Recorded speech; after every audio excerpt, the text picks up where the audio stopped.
औरंगजेब और गजनवी को मानने वालों को एक बार फिर योगी आदित्यनाथ ने खुली चेतावनी दे डाली है। इधर संभल में नेजा मेले के लिए एक समुदाय के लोग एड़ी से चोटी तक का जोर लगा रहे थे, उधर बहराइच में योगी ने भयंकर बयान दे डाला। यूपी के सीएम ने साफ संदेश दिया है कि विदेशी आक्रांताओं का महिमा मंडन नहीं होगा। अगर किसी ने ऐसा करने की कोशिश की तो वो भी देशद्रोही होगा। इसके साथ ही जिस सालार मसूद गाजी का महिमा मंडन करने के लिए ये मेला लगाया जाता था, उसकी असलियत भी योगी आदित्यनाथ ने सबके सामने बता दी और ये भी कह दिया कि किस तरह से महाराज सुहेलदेव ने विदेशी आक्रांता महमूद गजनवी के भांजे को मिट्टी में मिला दिया था। क्या कुछ कहा योगी आदित्यनाथ ने, सुनिए। भारत के महापुरुषों के प्रति श्रद्धा और सम्मान का भाव हर नागरिक का दायित्व होना चाहिए और स्थितियों में किसी भी आक्रांता को महिमा मंडन नहीं करना चाहिए। आक्रांता का महिमा मंडन का मतलब देशद्रोह की नींव को पुख्ता करना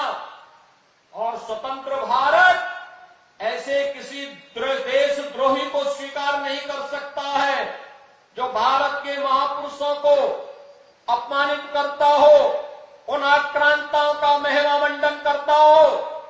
जिन आक्रांताओं ने भारत की सनातन संस्कृति को रौंदने का कार्य किया था,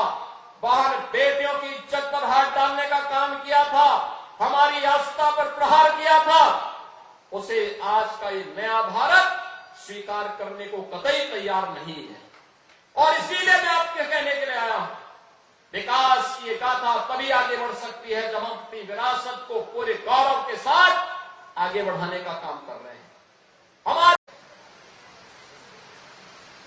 कहते हैं महर्षि बालार्क का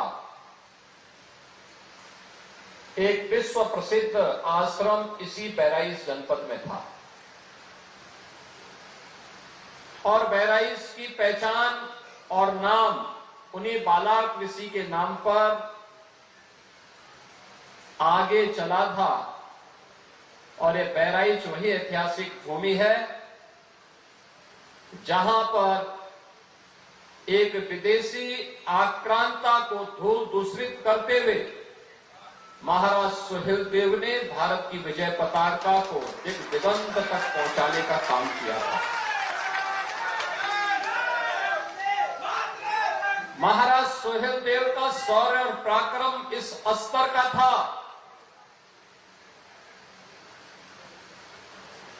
उन्होंने विदेशी आक्रांताओं के साथ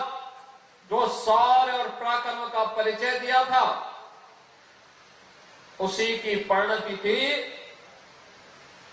कि 150 वर्षों तक कोई विदेशी आक्रांता भारत पर हमला करने की कोई दुस्साहस नहीं कर पाया था। बहनों और भाइयों, ऐसी पावन धरा को जो ऋषि बालार्क की साधना से पवित्र हुई हो, जिस पावन धरा को अपने शौर्य और पराक्रम से महाराज सुहेलदेव ने विजय